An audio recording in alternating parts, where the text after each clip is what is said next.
way more than the Judaizers that he's writing against. If the Philippians were looking to idolize someone, if they're looking at the Judaizers who were coming in and trying to make people become Jewish, if they're going to look at them, he's saying, no, don't look at them, look at me. I deserve it more than they do. But we have to remember, Paul clearly states in verse 3 that no one should put confidence in the flesh. He's saying, I have all these things that I could put confidence in, but what do? I don't. I can't. We cannot put our confidence in our external credentials or in the flesh. So why is he doing this? Why is he showing off his accomplishments? He does this to illustrate just how much he is willing to give up for Christ.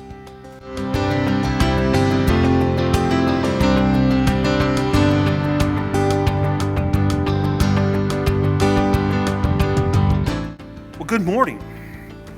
Glad you're here this morning. We have an event-filled day today with baptism later, and we have communion today, this is great. I'm just trying to make sure I get everything out of my pockets before I get in the tub to do the baptism. I don't want to have to buy any more new equipment for the church because I decided to drown it. If you got your Bibles, let's open to the book of Philippians. We are in the, there we go. We are still in the 3rd chapter of Philippians. We're in Philippians 3. You know, boasting of our own accomplishments is a very dangerous thing that we can do. And I think today, even more so, I think we have a tendency to probably to boast about ourselves more with social media. You know, you see people on social media, and I mean, even yesterday, those of you who are on Facebook and are friends of mine on Facebook, you know that if you've read it, that I did something I hadn't done in a long time. I actually changed the brakes on the front of my truck. I normally give it to somebody else to do. I'm like, I don't want to have to do that, but I'm tired of paying somebody else to do all that work, and I can do it. So Abigail and I did it. But when I said that I did it, I wasn't saying, look at me, look at what I done. What I did is I talked about my father. How my father used to teach us.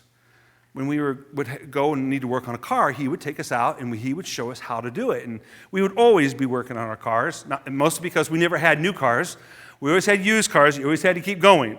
And my dad would never buy a new car. It always had to be a used car, and he'd always find some way to fix it and keep it going.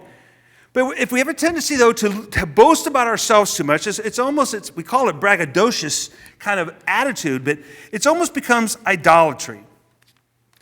It's that we're looking at ourselves and we're looking at how great we are. Because when we boast about that, we're elevating ourselves over God. Because who gives us the ability to do things? Why was my father able to do things? Well, it's because he fixed things all the time when he was growing up. He just figured it out. Well, but who gave him that passion? It was God. It was God who gave him that passion to do that.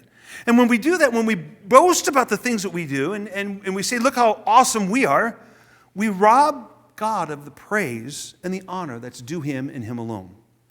The book of Proverbs, the writer of Proverbs says, let another praise you and not your own mouth. A stranger and not your own lips. And that's very wise advice. It's much better if somebody else sees what you're doing and say, isn't that great that you can do that? And it's not so that, I can be proud and never boast about myself. Somebody comes up to me and says, hey, great, that's really great what you did. I think that's awesome. And I could say, yeah, thank you very much. And that could be the end of it. And that's what most people would do. But I need to take it one step further and say, I appreciate that. I appreciate that you see that. But you know what? To be honest with you, if it wasn't for God, I wouldn't be able to do any of this. It's giving credit where credit is due. Our accomplishments, our abilities are always ultimately gifts from God. And this is what Paul is trying to tell the church. He told it to the church in Corinth, the church of Corinthians in Corinth. He says in 1 Corinthians 1:31, it says, so that, as it is written, let the one who boasts, boast in the Lord. It is God who deserves glory, not us. Boasting stems from this idea, this arrogant heart that's kind of lost sight of our dependence on God. I mean, think about the amazing things. So those of you who I think of Ross. I use Ross. I didn't tell him I was going to say this, so it'll be a good thing. Think of Ross. When Ross was a child, what do you think the world was like? And what is it like today? And what can humans do today so much quicker than they could back when Ross was a young man? A younger man, let me put it that way. A younger man. Technology has changed so great that we can do so many amazing things. But even in that, the only reason why we've been able to do that is because of God's grace. He's allowed us to do that. All these things are gifts freely given by the giver of all good things. And the problem with being boastful in our heart is because it's destructive. It's deceptive. It binds us to our own limitations, our own weaknesses. And it cuts us off from the grace and the power that comes from God. Because what we need to do, we need to be humble. As I get older, I think God is humbling me more. I'll go and I'll do something like I did yesterday, but by the time I'm done, I'm hurting. God's like, oh, I can give you the ability to do this, but it's going to hurt. So are you going to persevere through it, or are you going to stop? I wanted to stop halfway through. I got one side done. I wanted to quit. And I'm like, no, I've got to persevere. I've got to persevere because God has given me the ability and He's given me the motivation to do this. I need to finish it. Run the race as if you're going for the prize, to finish it. See, when we boast, we get led down this path of disillusionment. We think about ourselves, how great am I? Look at all these great things I can do. And we get ourselves build up to that point to when we do fail, the fall is even more difficult than it could have been. I always look at my failures, and I don't blame God for them because my failures are all on me. But I always think, okay, God, I failed. What do you want me to learn from this? He allowed it to happen. He could have given me everything I needed to know in order to succeed at whatever He wanted me to do in the past. But He allowed me to fail. And I'm always of the belief I learn more in my failures than I do in my successes. He teaches me. I don't want to get disillusioned in my life over my abilities. Because when I look at God, when I allow God to be the one who guides me, when I give Him the credit for what I am able to do, I find purpose in my life. And my purpose is to glorify God. And that's part of that purpose, is by letting Him have the credit where credit is due. And yet we find in our verses today, Paul's going to boast about his accomplishments. It seems kind of counterintuitive of what I'm saying here. But he does it to prove a point. So let's go to Philippians 3, starting with verse 4. And actually, we're starting with the last half of verse 4, because we did the first half last week. It says, though I myself have reason for confidence in the flesh also. He says, if you think you have reasons to boast, I have more, and I should have confidence in the flesh. If anyone else thinks he has a reason for confidence in the flesh, I have more. Circumcised on the 8th day, of the people of Israel, of the tribe of Benjamin, a Hebrew of Hebrews, as to the law, a Pharisee, as to zeal, a persecutor of the church, as to righteousness under the law, blameless. Paul he's setting the stage for one of the most profound declarations by essentially saying we should never boast in the flesh. We should never boast about what we can do in the flesh. We're not to put our confidence in our own abilities. We're not to put our confidence in what we can do. I mean, Paul, he lists out a pretty impressive resume. Accomplishments that he had made. He's trying to make a point that in the end, nothing is worth boasting about other than having a righteousness that comes through faith in Jesus Christ. You know what Paul shares would make any Jew jealous. I mean, look at these accomplishments he has. He says, you think you're impressive? You think you have a lot of things going for you?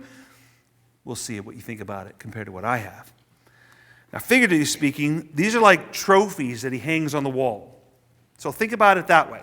Think about the trophies. He says he's circumcised on the 8th day. This was what would happen, and that's why you'll find when Jesus was born, on the 8th day they took him to the temple to be circumcised, not sacrificed, circumcised. This is what a good Jewish family would do. It was part of the law. You would follow the law by taking your son to the temple, having him circumcised on the 8th day. A Jewish custom from birth. He was of the people of Israel. He had pure lineage. He wasn't mixed. He wasn't like the Samaritans who were mixed. They were mixed after they were taken into captivity and they mixed with the people. He was pure all the way, both sides of his family.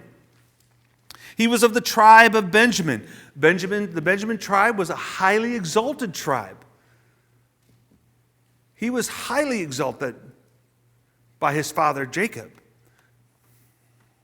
Remember, there were 12. There were 12 brothers. But because Rachel could only have 2 children, and that was Joseph and Benjamin, Jacob would just fawn over them. He gave Joseph a coat of many colors. And when Joseph disappeared and his brothers said he was killed, he protected Benjamin. He would not let him out of his tent, out of his sight. He was afraid he was going to lose him too. So Paul's saying, I'm of the tribe that's highly esteemed. And not only that, during the time of the going into the promised land, the Benjamites were fighters. They were fierce warriors. They did slingshots. They were an honorable tribe. He was a Hebrew of Hebrews, culturally and religiously pure. He was a Pharisee. He was dedicated to the strictest sect of Judaism. The Pharisees had laws upon laws to make sure you didn't break the first law. So they took the God's commandments and they would wrap many laws around them, and they would follow it to the T. You could only walk so far on Sabbath day, which would have been Friday night. You could only walk so far. So their houses were like so many steps from the synagogue or from the temple. Because you walk one step more, you're a sinner.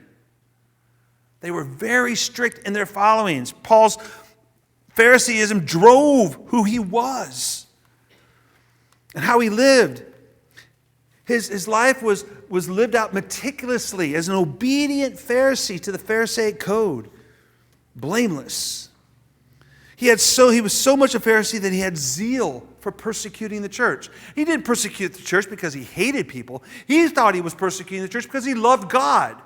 He thought, if you're not a Jew, you need to be persecuted. And these people are saying that Jesus is God? Whoa, no way. They deserve to be persecuted. He was a strict adherent to the Torah. To say he was zealous is an understatement. He was righteous based by the law. He was flawless. He claimed meticulous observance to the law, which made him, in his eyes, righteous. And we know that he was educated under probably one of the most esteemed rabbis, Gamaliel. But all these things, every single one of these things that Paul says that he was, is all according to the flesh. If we look at these credentials, if anybody had a right to boast and to be put on a pedestal and to wield religious clout, it was him.